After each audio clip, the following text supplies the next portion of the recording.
جو بڑی تیزی کے ساتھ چلا تھا، اور چاہیے تو یہ تھا کہ اس کا انجام بھی بڑا خوبصورت ہوتا. پانی پرن سہیلیاں رنگا رنگ کڑے، پرسی تے پریا اس دا جانیے جس دا توڑ چڑھے. لیکن وہ دوستیوں کا رزلٹ صحیح نہیں نکلتا، انجام ٹھیک نہیں ہوتا. پھر بعد میں لوگ پریس کانفرنس کر کے کوتاہیاں بیان کرنے لگ جاتے ہیں. پریس کانفرنس سے مراد یہ کہ پھر ڈنڈورا پیٹا جاتا ہے، بتایا جاتا ہے کہ اس میں یہ بھی غلطی ہے، یہ بھی غلطی ہے، یہ بھی نقص ہے. خیر والے جو لوگ ہوتے ہیں ان کا یہ طریقہ نہیں ہوتا، جو اچھے تصورات کے، اچھے اخلاق کے، اچھے مزاج کے اور زندگی کو اس کی بہاروں سمیت جو گزارنا چاہتے ہیں، ان کا یہ رویہ نہیں ہوتا. وہ پہلے تو لگاتے ہی سوچ سمجھ کے، اور جب لگ جاتی ہے پھر ان کی کوشش ہوتی ہے کہ وہ اپنی اس دوستی کے اندر پختگی پیدا کریں. جہاں درگزر کرنا پڑے وہاں درگزر کریں، جہاں کہیں کوئی کسر اٹھانی پڑے، کوئی تھوڑا سا نقصان برداشت کرنا پڑے، وہاں وہ نقصان برداشت کریں. وہ صرف سکھوں کے دوست نہ بنے، وہ تکلیفوں کے بھی دوست بنے. ہمارے بزرگ ہمیں مشورہ دیتے ہیں، وہ کہتے ہیں اگر چھوٹے سے بھی نبھانا ہے تو تو نے خود ہی نبھانا ہے. اگر تو دل کے ساتھ تہیہ کر لے کہ یہ بندہ چھوٹا ہے، وہ کسی طرح کا بھی چھوٹا ہو، مالی طور پہ کمزور ہو، عمر میں چھوٹا ہو، یا اعصاب کا کمزور ہو، علم میں چھوٹا ہو، چھوٹے کے ساتھ اگر نبھانا ہے تو پھر بھی تہیہ کر لے دل سے کہ میں نے اس کے ساتھ نبھانا ہے، تو انشاءاللہ نبھ جائے گا. اور اگر تو نے کسی اونچے کے ساتھ نبھانا ہے، اگر کسی اپنے سے بڑے کے ساتھ تو نے تعلق نبھانا ہے، تو اس کے لیے تجھے تھوڑا تھوڑا نقصان برداشت کرنا پڑے گا. کیا کہا بزرگوں نے؟ کہنے لگے نیویاں نال تے نبھ جاندی ہے جے کر دلوں نبھائیے. نبھانا پھر بھی دل سے، خود ہی نبھانا ہے. نیویاں نال تے نبھ جاندی ہے جے کر دلوں نبھائیے، اچیاں نال نہ نبھے محمد جے کسرا نہ کھائیے. اگر اونچے کے ساتھ انہیں نبھا کرنا ہے، کسی بزرگ کے ساتھ، کسی بڑے کے ساتھ، تو پھر کسی جگہ تجھے محسوس ہوگا کہ میرا دنیاوی نقصان ہوا. دینی تو ہوتا ہی نہیں، دنیاوی. تو میرے بھائی، یہ جو صحبت ہوتی ہے نا، صحبت وہ تھوڑے لمحوں کے لیے ہی کیوں نہ ہو، اور تھوڑی دیر کے لیے صحبت کیوں نہ ہو، اس کا بھی ایک اصول ہے، اس کا بھی ایک ضابطہ ہے، اس کے بھی حقوق ہیں. ترمذی شریف کی حدیث میں نے پڑھی ہے، نبی پاک علیہ السلام نے فرمایا خیر الاصحاب عند اللہ خیرہم لصاحبہ، او کما قال نبی صلی اللہ علیہ وسلم. حضور نے فرمایا ساتھ رہنے والے ساتھیوں میں بہترین دوست وہ ہے، دنیا کی نظر میں نہیں، عند اللہ، اللہ کی نظر میں. جو دو ساتھی ساتھ رہتے ہیں وہ کسی بھی طرح کے ہوں، وہ مسجد کے اکٹھے نمازی کیوں نہ ہو، خیر الاصحاب عند اللہ، اللہ کی نظر میں ان میں سے بہتر یہ ہے خیرہم لصاحبہ، جو اپنے ساتھی کے حق میں زیادہ اچھا ہے، جو اپنے ساتھ والے کو نفع زیادہ دیتا ہے، جو اس کی خدمت زیادہ کرتا ہے، جو اپنے آپ کو اس کے حق میں زیادہ خدمات پیش کرتا ہے، وہ اللہ کی نظر میں زیادہ اچھا ہے. تعلقات کے اندر نقصان اور بگاڑ اس وقت پیدا ہوتا ہے جب ہم اپنا لالچ دیکھ کے چلتے ہیں، جب ہم دیکھتے ہیں کہ میں اس بندے کو کتنا استعمال کر سکتا ہوں. اگر زندگی میں کسی سے تعلق نبھانا ہو تو ایک ہی نسخہ ہے، آپ یہ تہیہ کر لیں کہ میں اس کا فائدہ کتنا کر سکتا ہوں. اس نظریے کے ساتھ جب آپ دوستی کسی کے ساتھ کریں گے، کسی کے ساتھ تعلق نبھائیں گے، تو وہ آگے کی طرف بڑھے گا. لیکن چونکہ ہمارے نظریات کے اندر، افکار کے اندر، موجودہ زمانے کے اندر لوگوں نے بڑی بڑی غلط مثالیں مشہور کر دی ہیں. کہتے ہیں میں تو کام کے لیے گدھے سے بھی جرانہ لگا لیتا ہوں، تو میرا تو بھائی کام کا تعلق ہے. تو جب آپ کی سوچ یہ ہوگی تو آپ کا کیا خیال ہے؟ آپ کو مخلص دوست ملیں گے معاشرے میں. ٹھیک ہے، جس طرح کا آپ کا رویہ ہے سامنے والا بھی اسی طرح کا بن جائے گا. کسی نے ایک بندے سے پوچھا تھا مجھے کیسے پتہ چلے گا میرے مخلص دوست کتنے ہیں؟ تو اس درویش نے کہا تھا اپنے دل کی طرف توجہ کر، جتنے لوگوں کے ساتھ تو مخلص ہے اتنے ہی تیرے ساتھ بھی مخلص ہے. ختم ہو گئی بات. تو ادھر دیکھ لینا، یہاں جن کا تیرے ساتھ یہ تعلق ہے کہ میں نے ان کو استعمال کرنا ہے اور میں نے ان سے نفع لینا ہے، تو پھر لوگوں کا بھی تیرے ساتھ اتنا ہی تعلق ہے. تو اپنے دوستوں کے حق میں، ساتھیوں کے حق میں، مصاحبوں کے حق میں، تعلق والوں کے حق میں ہمیشہ یہ کوشش کریں. ہمیشہ ہمارے ہاں لوگ وارث بنتے ہیں لیکن صرف سکھوں کے، ہم نہ وارث بنتے ہیں صرف سکھوں کے، دکھوں کے وارث اصل یارانہ اس کا ہوتا ہے جو دکھوں کا وارث بنتا ہے، جو تکلیفوں کا وارث بنتا ہے، جو آزمائشوں کا، وہ تیری آنکھ ہو یا سنگ ملامت کی چبھن، کون پہنچا ہے میرے درد کی گہرائی تک، دور شہرت میں تو یاروں نے کیا یاد بہت، ساتھ آیا نہ کوئی کوچے رسوائی تک، ساری عمر یاٹا گد ہے لکھاں کیتے نے پیڑے، تے وقت آیا ہی تے محمد بخشا کوئی نہیں ہو بیٹھا نیڑے۔ کوئی دکھوں کے وارث ہی نہیں بنتے۔ دوستی جب آپ کسی سے نبھانا چاہیں، تعلقات کو جب آپ وسعت دینا چاہیں، تو اس کے لیے ضروری ہے میرے بھائی کہ آپ کہیں کہیں کمی بھی برداشت کریں۔ جس گرم جوشی سے آپ دوستی لگاتے ہیں پھر محسوس کریں۔ ایک بزرگ گزرے شیخ حسن ان کا نام تھا، ان کا دوست گھر آ گیا ملنے، سائڈ پہ بلا کے کہنے لگا 40,000 دینار کا قرضہ ہے، مہربانی کر۔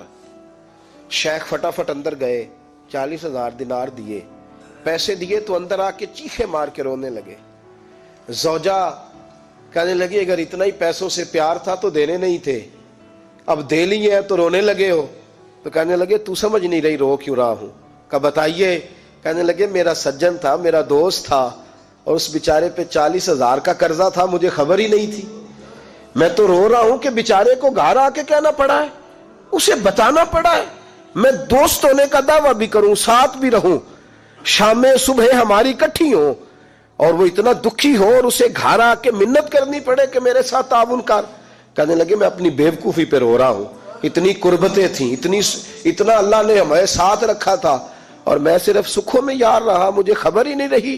بھائی اس قدر زیادہ وہ لوگ اس رشتے کو سمجھتے تھے۔ یہ رسم نہ سمجھا کریں کہ رسومات ہے تو چلو بات ختم ہو گئی، اس کو رسم نہ سمجھیں۔ تعلقات کے اندر دیکھیں کہ آپ اپنے ساتھ والوں کے کتنا کام آ سکتے ہیں، ان کا خیال رکھیں۔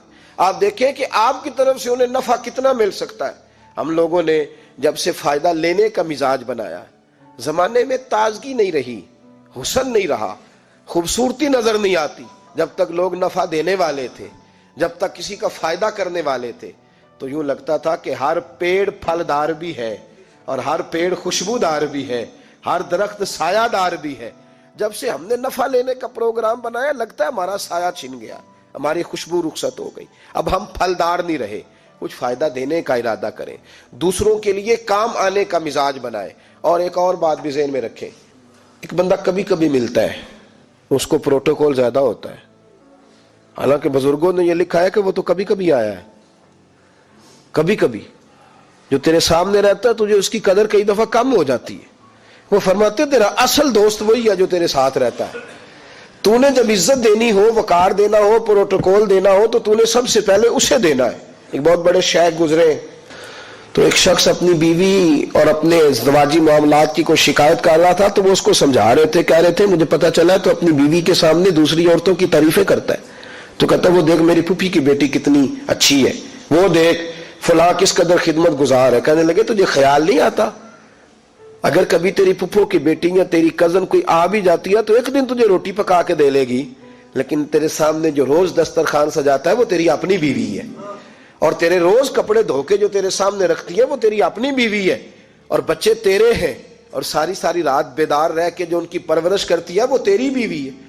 تو کس طرح کر کے، ہمارا یہ مزاج ہے، قریب والوں کے ساتھ ہمارا رویہ خشکی کا، قریب والوں کے ساتھ ہمارا رویہ سختی کا، اور جو دور سے چل کے آئے کبھی کبھی ملے اس کے لیے ہمارے بازو بڑے۔ حضرت خواجہ شمس العارفین سیالوی رحمت اللہ تعالی علیہ شاگردوں کو پڑھا رہے تھے، مریدوں کو پڑھانے، جو بزرگ ہوتے تھے وہ پڑھایا کرتے تھے مریدوں کو۔ اب تو اللہ خیر کرے، بانج علموں جو کرے فقیری، او کافر مرے دیوانہ ہوں۔ اب سارے علم لدنی والے ہیں، اللہ جانے کہاں سے پڑھ کے آئے ہیں اور کہاں پڑھا رہے ہیں، اللہ ہی بہتر جانتا ہے۔ تو حضرت شمس العارفین پڑھا رہے تھے، مرید بیٹھے تھے، اور دیکھیں اس درویش کا عروج دیکھیں کہ ان پڑھنے والوں میں ایک مرید پیر سید مہر علی شاہ صاحب بھی بیٹھے تھے، حضرت عارف گولڑوی رحمت اللہ تعالی علیہ۔ کتھے مہر علی تے کتھے تیری ثنا، مشتاق اکھیں کتھے جاڑی۔ حضرت سیدنا پیر مہر علی شاہ صاحب بھی پڑھ رہے ہیں، ایک بڑے نورانی چہرے والے بزرگ آ گئے، حسن، خوبصورتی، لبوں پہ معصومیت، بڑا پیار۔ وہ بزرگ آئے تو لوگوں کی نظریں جم گئی ان پہ۔ دیر تک طالب علم، مریدین، سالکین ان کی طرف دیکھتے رہے. وہ بزرگ تھوڑی دیر ملے، روانہ ہونے لگے تو حضرت شمس العارفین فرمانے لگے مریدوں اور شاگردوں سے پتہ ہے کون ہے؟ حضور نہیں. فرمانے لگے خضر علیہ السلام ہے، اور اگر کسی نے ملنا ہو تو گلی میں ہوں گے، مل لو. سارے اٹھ کے چلے گئے. پیر میرے علی شاہ صاحب بیٹھے رہے. آپ نے فرمایا تم نے نہیں ملنا؟ کہنے لگے نہیں حضور میں یہیں ٹھیک ہوں. کب مل لو، آئے ہیں باہر. کہنے لگے حضور اس سے نہ ملوں جس سے خضر بھی ملنے آتا ہے، اس سے نہ ملوں جسے خضر بھی ملنے آتا ہے. ایک در پھڑیے محکم پھڑیے، ایک دے ہی ہو کے مریے. اس سے نہ ملوں جسے خضر بھی ملنے آتا ہے. اب کہنے لگے سونے میرا خضر تو ہی ہے. بات ختم ہو گئی. اپنا سنگی جو سارا دن ساتھ رہتا ہے، محنت کرتا ہے، محبت کرتا ہے، ہر دکھ سکھ میں شریک ہوتا ہے، اس کے ساتھ روڈ رویہ، اس کے ساتھ ہمارا رویہ خستہ. سلام بھی چلو لے لیں گے ٹائم ملا، اور کوئی بندہ باہر سے چل کے تو مفت کی تعریف ہے، تو ابھی اسے ملا نہیں، تجھے کیا پتا وہ کس طرح کا. یہ بیچارہ جو تیرا بزنس پارٹنر ہے، جو تیرے دفتر میں تیرا کلیگ ہے، جو تیرا پیر بھائی ہے، جو مسجد میں تیرے ساتھ نماز پڑھتا ہے، اس کے ساتھ رویہ صحیح کر. یہ تیرا ہمیشہ کا دوست ہے، اس نے ہمیشہ تیرے ساتھ رہنا. اس کے ساتھ اپنے تعلقات کے اندر وسعت پیدا کر، اس کا بھلا کرنے کی کوشش کر، اس کو نفع دینے کی کوشش کر. میرے رسول پاک علیہ السلام نے جو اخلاق حسنہ اپنی امت میں بانٹے تو خواجہ حسن بصری رحمۃ اللہ علیہ فرمایا کرتے تھے، آپ فرمایا کرتے تھے میں نے ایسے بھی لوگ دیکھے ہیں، ایسے لوگ بھی میں نے دیکھے ہیں کہ جن کا دوست انتقال کر گیا تو 40 سال تک اپنے دوستوں کے بچوں کو خرچہ بھی دیتے رہے. 40 سال تک وہ خرچ بھی دیتے رہے. اگر ہم تھوڑا سا یہ رویہ، میرے رسول پاک علیہ السلام نے ہمیں بڑی پیاری ترتیب دی ہے. فرمایا سفر کرو تو ایک کو امیر بنا لو. ہمارے یہاں تو کتار بنانا بڑا مشکل ہے نا، تو امیر بنا لو. تو بھائی محبوب پاک علیہ السلام نے ہمیں صحبت کے اصول بتائے، ساتھ رہنے کے، ساتھ والوں کا خیال رکھا. ایک امیر امام ابو علی رباطی رحمۃ اللہ تعالی علیہ ہمیشہ امام فخر الدین رازی کے لیے دعا کرتے تھے. کچھ لوگ سمجھتے ہیں مولوی میں صرف بغض ہی ہوتا ہے، حالانکہ اگر کبھی آنکھ کھول کے دیکھو تو جتنا بڑا حوصلہ اللہ تعالیٰ عالم کو عطا فرماتا ہے وہ بھی کم ہی کسی کے نصیب میں آتا ہے. تو حضرت ابو علی رباطی رحمۃ اللہ علیہ اسی دور کے عالم تھے، پر امام فخر الدین رازی جنہوں نے تفسیر کبیر لکھی ہے ان کے لیے ہر روز دعا مانگتے تھے، ہر روز. ایک دن شاگردوں نے پوچھ لیا کہ استاد جی نہ وہ آپ کے استاد ہیں نہ وہ آپ کے پیر ہیں، آپ ان کے لیے ہمیشہ دعا مانگتے ہیں، وجہ کیا ہے؟ تو فرمانے لگے یار میں نے اس شخص کو صرف قلم میں بڑا نہیں دیکھا، علم میں بڑا نہیں دیکھا، میں نے اسے انسانیت میں بھی بہت بڑا دیکھا. میں نے اس کی معراج دیکھی ہے، اس کے اخلاق کی، کردار کی، اسے میں نے بڑا جانا ہے. فرمایا کس طرح؟ تو کہنے لگے ایک حج میں نے ان کے ساتھ کیا تھا، ایک سفر میں نے ان کے ساتھ کیا تھا. اس سفر کے اندر انہوں نے ہم سے کہا کہ ایک کو امیر بنا لیں سنت کے مطابق اور باقی ان کے پیچھے فرما برداری کریں. تو فرماتے ہیں کہ ہم نے کہا آپ ہی ہمارے بزرگ ہیں، سب سے بڑے آپ ہی ہیں، تو عالم بھی ہیں، شیخ بھی ہیں، آپ بن جائیں. تو کہتے امام راضی امیر بن گئے. تو اب ہمارے ہاں تو امیر کی ڈیوٹی حکم چلانے کی ہے نا، اس نے حکم چلانا ہے اور بار بار کہنا ہے تم میری بات نہیں پر مانو گے. لیکن کہتے ہیں یہ ہم نے عجیب امیر بنایا کہ یہ امیر لکڑیاں بھی خود کٹھی کر کے لاتا، آگ بھی خود جلاتا، کھانا بھی خود پکاتا، روٹیاں بھی خود بناتا، اور پھر جہاں جہاں حاجی بیٹھے ہوتے وہاں جا کے تقسیم بھی خود کر کے آتا. کہتے ہم کہتے حضور آپ یہ کر رہے ہیں، ہمیں خدمت کا موقع دیں. تو فرمانے لگے امیر میں ہوں، ڈیوٹیاں میں لگاؤں گا، لہذا میں نے جس کی لگانی تھی لگا لی ہے. فرماتے سارا سفر حج کا، سارا سفر 6 مہینے ہمیں بیت گئے جاتے ہوئے. ایک رات ایسی بھی آئی جو بڑی ٹھنڈی تھی اور بارش بھی بڑی تیز تھی، ہمارے پاس کوئی سایہ نہیں تھا. تو امام فخر الدین رازی رحمۃ اللہ علیہ نے اپنی موٹی چادریں نکالی، تو 3 جگہ پہ جگہ مل گئی چادر باندھنے کی، 4تھی جگہ پہ جگہ نہیں ملی. تو کہتے امام راضی چادر کا کونا پکڑ کے ساری رات کھڑے رہے اور ہم 5-7 حاجی تھے تو چادر کے نیچے بیٹھے رہے. بھائی یہ وہ اخلاق ہے. دیکھو سننا کتنا مشکل ہے تو کرنا کتنا مشکل ہوگا. لیکن بزرگوں کا ایک جملہ آپ کو بڑا نفع دے گا. وہ کہتے تھے اس کو کرے نا اس کام کو تو مزہ ہی بڑا آتا ہے، پھر بندے کے لیے آسان بڑا ہو جاتا ہے. خدمت کرنے میں لطف بڑا ہے، خدمت لینے میں لطف نہیں، کرنے میں لطف ہے. لطف آتا ہے تو آسان ہو جاتا. کہتے ساری رات ہم حاجی نیچے بیٹھے رہے اور امام راضی بھیگتے رہے. ہم نے بڑا کہا کہ حضور آپ کیا کر رہے ہیں؟ فرمایا تم مجھے مشورے دیتے ہو، تمہیں پتہ نہیں امیر کی اطاعت واجب ہے؟ مجھے مشورے دیتے ہو، امیر بھی مانتے ہو، مشورے بھی دیتے ہو۔ تو کہتے ہیں امام راضی ساری رات بھیگتے رہے، میں نے اس شخص کو بہت بڑا آدمی دیکھا، اس لیے میں شیخ کے لیے، مرشد استاد اور ماں باپ کے لیے دعا بعد میں کرتا ہوں، امام راضی کے لیے پہلے کرتا ہوں۔ تو بھائی آپ جب خدمت کا مزاج بناتے ہیں پھر آپ کی دوستیاں ٹوٹتی نہیں، جب آپ نفع دینے کا مزاج بناتے ہیں پھر تعلقات میں کمی نہیں آتی۔ پھر یہ نہیں ہوتا کہ جب تو پارٹنر بنے تھے تو پھر کہا یار 200 کا حساب نہ کر، اب 2-4 ہزار کی کیا بات، جو میرا ہے وہ تیرا ہے، جو تیرا ہے وہ میرا ہے۔ اور جب 3 سال کے بعد پارٹنرشپ ختم ہوئی تو پھر کہا یہاں سے گجرا والا ایک دن گئے تھے تو کرایہ میں نے دیا تھا 15 روپے وہ بھی نکال، وہ بوتلیں پی تھی فلانے کھوکھے پہ بیٹھ کے تو وہ 20 روپے وہ بھی میرے بنتے۔ تو اس حد تک تو نیچے آ گیا، کل تو بڑے بلند و باغ دعوے کر رہا تھا۔ تو صحبت کے ساتھ جو تعلقات ہمارے قائم ہوتے ہیں، جو اکٹھے رہنے سے ہمارے رشتے بنتے ہیں، ان رشتوں میں جب ہم اچھائی کرنے کی کوشش کرتے ہیں، نفع دینے کا ماحول بناتے ہیں، پھر ان تعلقات میں وسعت آتی ہے۔ اور ہم کمزوری کا مظاہرہ تب کرتے ہیں جب ہمارا پروگرام ہوتا ہے نا کہ میں بھلا کتنا یہ میرے کام آ سکتا ہے، تو پھر سامنے والے کا بھی خیال ہوتا ہے کہ تیرا اگر یہ ذہن ہے تو پھر میرا ذہن بھی یہی ہے کہ میں تجھے کتنا استعمال۔ اس مزاج سے ہمیں باہر آنا چاہیے۔ اچھی قومیں، با اخلاق لوگ، اعلیٰ کردار و عمل کے متلاشی لوگ، وہ زندگی میں کبھی نہیں یہ سوچتے کہ سامنے والا مجھے کتنا نفع دے سکتا ہے، وہ تو اپنے آپ کو شجر سایہ دار بناتے ہیں۔ وہ کہتے ہیں میں کتنا کسی کے لیے سایہ فراہم کر سکتا ہوں، میں کس قدر زیادہ کسی کے کام آ سکتا ہوں، کس قدر۔ حضرت شمس العارفین سیالوی رحمت اللہ علیہ کی ایک اور بات یاد آئی۔ کچھ لوگ نا، ہم جو دیہاتی لوگ ہوتے ہیں ہمارا بھی ایک اپنا مزاج ہوتا ہے۔ حضرت سیالوی ایک دن مریدوں کے ساتھ گزر رہے تھے تو ایک نوجوان کو دیکھا، وہ بیر کھانے کا بڑا شوقین تھا، تو اس نے روڑے بہت سارے اکٹھے کر لیے، اکٹھے کر کے سامنے رکھ لیے۔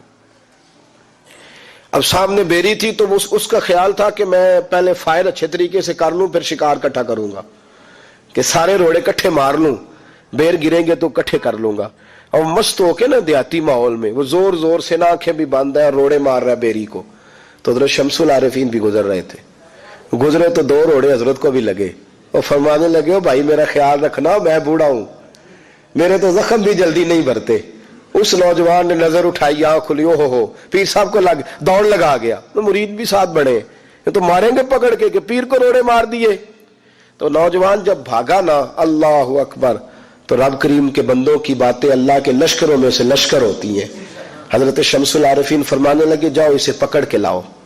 جوان کو پکڑ کے لائے تو فرمایا کیوں بھاگتا ہے؟ اس نے کہا بابا جی ڈر آتا ہے کہ مرید ماریں گے۔ تو آپ نے فرمایا یار ڈر نہ، ویسے تو کر کیا رہا تھا؟ کہ حضور بیری کو روڑے مار رہا تھا، بیر کھانے کو۔ تو کہا پھر کیا ہوا؟ کہنے لگے حضور 2 روڑے آپ کو بھی لگ گئے۔ تو فرمانے لگے تو شمس العارفین پر 2 روڑے لگ گئے تو کیا ہوا؟ بیری کو روڑے لگتے ہیں تو وہ کیا کرتی ہے؟ کہا حضور بیر دیتی ہے۔ تو فرمانے لگے تو مجھے بیری سے بھی گیا گزرا سمجھتا ہے؟ انہیں بیری سے بھی گیا گزرا سمجھا ہے؟ اسے تو روڑے مارے وہ بیر دے اور مجھے لگ جائے تو میں تجھے جواب میں گولیاں ماروں، مجھے تو بیری سے بھی گیا گزرا سمجھتا ہے؟ فرمایا آجا سینے سے لگ جا، آج کے بعد جس طرح بیٹوں کی پرورش کروں گا تیری بھی اسی طرح کروں گا۔ دیکھنا جو میرے درخت سے تجھے بیر ملیں گے ان کی لذت تجھے دنیا میں بھی آئے گی اور آخرت میں بھی آئے گی، اگلے جہان بھی تجھے اس کا کیف ملے گا۔ تو جب نفع دینے کا پروگرام ہوتا ہے نا، نفع دینے کا، بڑے لوگ ہوتے ہیں جن کے پاس خوشبو ہوتی ہے، وہ جہاں جاتے ہیں خوشبو ہی چھوڑ آتے ہیں، جہاں جاتے ہیں جگر راہ وفا میں نقش ایسے چھوڑ آیا ہوں، ارے میں جس منزل سے گزرا ہوں وہ اب تک یاد کرتی ہے، وہ یاد کرتی ہے منزلیں جہاں جہاں سے میں ہو کے آیا ہوں۔ اور پھر کوئی شعر بول پڑا، اس نے کہا کہ ہمارے بعد اندھیرا ہی رہے گا دنیا میں، بڑے چراغ جلاؤ گے روشنی کے لیے مشکل ہو جائے گا، اس لیے کہ ہم کام اتنا کر جائیں گے، ہم اس قدر زیادہ خوشبوئیں بانٹ جائیں گے کہ پھر تم کہو گے کہ آپ انہیں ڈھونڈو چراغ رخ زیبا لے کر۔ نفع اپنے ساتھ والوں کا نفع کرے، فائدہ کرے۔ امام غزالی حدیث لائے، نبی پاک صلی اللہ علیہ وسلم نے ایک صحابی سے کہا یار آج مسواک کاٹ کے کرنے کو دل کرتا ہے، چل میرے ساتھ، چلو چلیں۔ صحابی حضور کے ساتھ گئے، کہتے میں نبی پاک علیہ السلام کے ساتھ، ہم جب پہنچے درختوں کے پاس تو میرا خیال تھا کہ مجھے حکم ہوگا، لیکن حضور نے فرمایا یہ چھری یہ خنجر مجھے دو، آج مسواکیں میں کاٹتا ہوں۔ کہتے سرکار نے مسواکیں کاٹی دو، ایک تھی سیدھی ایک تھی ٹیڑھی۔ بتائیے سیدھی پیر صاحب کی کہ مرید صاحب کی؟ مطلب ہمارے ہاں تو پیروں کا مسئلہ ہی بڑا منفرد ہے نا، اب ایک سیدھی ہے ایک ٹیڑھی ہے۔ تو وہ صحابی کہتے ہیں دونوں مسواکیں لے کے محبوب علیہ الصلوۃ والسلام جب واپس چہرہ انور کو پھیرا تو اب میری بھی نظر مسواکوں پہ تھی، اور مجھے پتا تھا کہ وہ ٹیڑھی میرے حصے میں آئے گی، لیکن میں نے محبوب کے اخلاق کا کمال یہ دیکھا کہ حضور نے سیدھی مسواک مجھے عطا فرمائی، سیدھی مسواک مجھے دی، اور ٹیڑھی استعمال کرنے لگے تو میں اب صحابہ میں بناوٹ تو رکھی نہیں اللہ تعالیٰ نے، وہ جو کہتے تھے روح کی آواز کے ساتھ کہا کرتے تھے، کہتے میں نے تڑپ کے کہا یا رسول اللہ ایسے نہ کریں، حضور بندہ نوازی کریں، یہ والی آپ رکھیں۔ تو محبوب علیہ السلام نے فرمایا تھوڑی دیر بھی کو کسی کے ساتھ رہے تو اس صحبت کے بارے میں اللہ قیامت کے دن سوال پوچھے گا، تو میں چاہتا ہوں جب تیرا میرا مقدمہ جائے تو کہے کہ یا اللہ محبوب نے مجھے سیدھی مسواک عطا فرمائی۔ میں چاہتا ہوں کہ اس مقدمے میں تیری گواہی اچھی جائے، لیکن ہم میٹھا میٹھا اپنے لیے رکھتے ہیں۔ اگر آپ ناراض نہ ہو تو ہمارا تو رواج ہے، ہم شادی پہ کپڑے خریدنے جاتے ہیں تو کہتے ہیں پہلے میرے لیے دکھا، وہ دکاندار دکھاتا ہے تو پھر ایک دوسرا جملہ بولتے ہیں، کہتے ہیں اب ذرا دینے لینے والے بھی دکھا۔ وہ کون سے ہوتے ہیں؟ دو کیٹیگری ہے نا، ایک پہننے والے اور ایک وہ کون سے ہوتے ہیں بھائی بتائیں نا؟ جو میں نے پہننے ہیں وہ مطلب لینے دینے والے اور پہننے والے، اس کا ترجمہ یہ ہے کہ جو کسی کو دینے ہیں وہ اس طرح کے دینے ہیں کہ جو پہننے والے ہو ہی نہ، بھائی جو میں نے پہننے ہیں وہ دکھاؤ، اب جو لینے دینے والے ہیں یعنی سامنے والے کو وہ دینے ہیں جو پہننے والے نہ ہو، ایسا نہ کریں، یہ رویہ درست نہیں، اس کو پسند نہیں کرتا اسلام۔ محبوب کے غلاموں کا یہ مزاج نہیں کہ وہ جب دینے پہ آئے تو رنگ اور ہو، اور جب اپنا ان کا انداز ہو تو پھر انداز اور ہو۔ اس لیے نبی پاک صلی اللہ علیہ وسلم نے ہمیں جو طریقہ حضرت حذیفہ بن یمان رضی اللہ تعالیٰ عنہ حضور کے صحابی ہیں، جناب حذیفہ بن یمان رضی اللہ تعالیٰ عنہ فرماتے ہیں میں محبوب علیہ السلام کے ساتھ سفر پہ تھا، تو سفر میں نے دیکھا کہ گرمی بڑی شدید ہو گئی، حضور کے چہرے اطہر پر بھی پسینہ، مجھے بھی، کہتے سامنے نا ایک حوض نظر آیا، جھیل نظر آئی، پانی کا کنواں نظر آیا، تو حضور کی دلچسپی میں نے ادھر دیکھی، تو میں نے کہا حضور کیا ارادہ مبارک ہے؟ تو حضور فرمانے لگے دل کرتا ہے نہا نہ لے، تو ٹھیک ہے یا رسول اللہ نہا لیتے ہیں، گرمی کا موسم ہے نہا لیتے ہیں۔ کہتے حضور کپڑوں سمیت غسل کرنے لگے، لیکن پھر بھی مجھے فرمایا ذرا چادر تو تان لو، کپڑوں سمیت غسل ہو رہا ہے، شارحین نے لکھا ہے غسل کپڑوں سمیت تھا، لیکن محبوب علیہ السلام نے پھر بھی اگر آپ ناراض نہ ہو تو گرمی آئے گی تو بڑے بڑے سیانے بندے بنیان پہن کے گلی میں آ جائیں گے، سمجھدار لوگ۔ میرا نہیں خیال کہ یہ رویہ ہمارا درست ہے، میرا نہیں خیال کہ صرف کرتا اتارنے سے کتنی گرمی کم ہو جاتی، اور جوان شارٹ نکرے پہن کے گھومیں گے، یہ سنجیدہ لوگوں کا رویہ نہیں، یہ کام تو اماں کے سامنے بھی نہیں کرنا چاہیے، باقی تو ایک طرف رہے۔ پردے میں پردہ اور اپنے آپ کو ڈھانپ کے رکھنا یہ میرے محبوب پاک کا محبوب طریقہ ہے۔ دیکھیں نا ایک پردہ کپڑوں کا، پھر اس پر پردہ۔ حضرت حذیفہ بن یمان سے کہا عرب کے اندر کنواری لڑکیاں سب سے زیادہ حیا کرتی تھی، اور عرب کی کنواری لڑکیوں کی حیا کی لوگ مثال دیتے۔ حضرت عائشہ صدیقہ فرمایا کرتی تھی میرے محبوب علیہ السلام عرب کی کنواری لڑکیوں سے بھی زیادہ حیا والے۔ تو ایسے ہی مہندی لگا لی سار کو، سمجھدار آدمی ہے، اور خالی بنیان پہن کے تو وہ چلا گیا سبزی لینے، وہ گرمی بڑی تھی، کیا مطلب یہ غیر اور لڑکے نے ٹخنوں سے نیچے، تو میں تو جو پیار والے ہوتے ہیں جن کا مجھے اندازہ ہے کہ غصہ نہیں کریں گے، ان سے کبھی پوچھ بھی لیتا ہوں کہ خالی پنڈلیاں ننگی ہونے سے کتنی گرمی کم ہو گئی؟ ہم نے جنازہ نکال دیا تہذیب کا۔ ان چیزوں کا ہمیں خیال کرنا چاہیے، مہذب معاشرے یہ رویہ اختیار نہیں کرتے۔ بہرحال آمدام برسر مطلب حضرت حذیفہ بن یمان کہتے ہیں میں چادر تان کے کھڑا ہو گیا، حضور غسل کرنے لگے، اور حضور کو جب غسل کر رہے تھے ٹھنڈک پہنچی تو حضور کے چہرے پہ میں نے بڑی خوشی دیکھی۔ کہتے ہیں میں بڑا خوش ہوا کہ میری خدمت قبول ہو گئی، لیکن محبوب بھی بڑا خیال کرتے ہیں ساتھ والوں کا۔ میرے کریم رسول علیہ الصلوۃ والسلام فارغ ہوئے تو فرمایا حذیفہ چل اب میں چادر تانتا ہوں تو غسل کر لے۔ کہا نہیں حضور ٹھیک ہے۔ فرمایا یار جتنی گرمی مجھے لگ رہی ہے نا اتنی تجھے بھی تو لگ ہی رہی ہے نا، اور حضور فرمانے لگے یار جس قدر زیادہ مجھے ٹھنڈک کی ضرورت ہے تجھے بھی تو ہے نا, جتنا سفر میں نے کیا اتنا تو نے بھی تو کیا نا, چل میں اب تانتا ہوں تو غسل کر. نہیں یا رسول اللہ مہربانی فرمایا میں آپ سے خدمت لوں. نبی کریم علیہ السلام نے فرمایا جب دو لوگ چل رہے ہوں ان میں زیادہ اچھا وہ ہوتا ہے جو دوسرے کا خیال زیادہ رکھتا ہے, کر غسل. حضرت حذیفہ کہتے ہیں میں نے تھوڑا سا غسل کیا تو میں نے چھوڑ دیا, حضور نے چادر تانی ہوئی تھی. فرمایا محبوب نے نہیں بھائی اتنی دیر ہی نہائے گا جتنی دیر میں نہاتا رہا ہوں, پورا غسل کر, یہ میری چاہت, مکمل اتنا ٹائم لگا جتنا ٹائم میں نے لگایا تھا.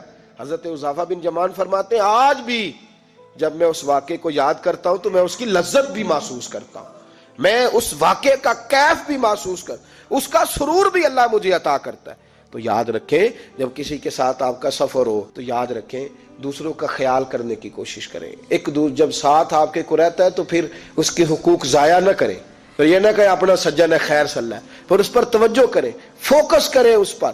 میں نے تو ایسے پیر دیکھے ہیں اپنی زندگی میں, ایسے اچھے لوگ دیکھے ہیں کہ وہ مریدوں کا اس طرح خیال رکھتے ہیں جس طرح پیروں کا رکھا جاتا ہے. ٹینشن ہونے لگتی ہے کئی دفعہ کہ یار ہم تو غلام ہیں, آپ یہ کیا کر رہے ہیں, لیکن وہ کہتے ہیں کہ تم اپنی جگہ رہو, ہم نے تو اپنا رویہ نہیں نہ ختم کرنا. ہر آنے والے کا خیال رکھنا, پیار کرنا, اٹھ کے ملنا, بھلا دینا زمانہ, اتنے اخلاق سے ان لوگوں کا پیش آنا. ساتھیوں کا خیال رکھیں, دوستوں پر توجہ دیں, اپنے دائیں